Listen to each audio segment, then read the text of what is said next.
আসসালামু আলাইকুম। কৃষি এগ্রো নার্সারির পক্ষ থেকে স্বাগতম। আমি মোহাম্মদ আমিরুল ইসলাম, জেলা নাটোর, থানাবাড়াই গ্রাম তালসো কুন্ডুপাড়া।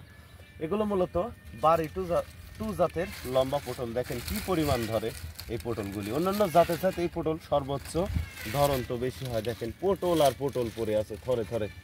সমস্ত জমি এক হারা এই বাড়ি টু জাতের লম্বা পটলটা লাগাতে হয় লাইনে 2 হাত পর পর। আর পটলটা মূলত উচ্চ জমিতে চাষাবাদ করতে হয়। যে জমিতে বন্যার পানি বা বৃষ্টির পানি উঠে জমে থাকে না বা বেঁধে থাকে না, এমন জমিতে আপনারা পটল চাষ করলে সর্বোচ্চ লাভবান হইতে পারবেন।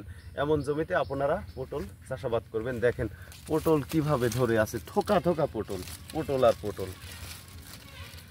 তো আপনারা যদি এই জাতের পটলের চারা সংরক্ষণ করতে চান, তাহলে নভেম্বর মাসের প্রথম সপ্তাহ থেকে বাংলাদেশের প্রতিটি জেলায় এই পটলের চারা পাইকারি সেল দিয়ে থাকে। লতা এবং চারা দুইটাই পাইকারি সেল দিয়ে থাকে। আপনারা নিতে চাইলে অবশ্যই স্ক্রিনে দেওয়া নম্বরে যোগাযোগ করবেন। আর ভিডিওটি অবশ্যই একটি লাইক, শেয়ার, কমেন্ট করবেন। আসসালামু আলাইকুম।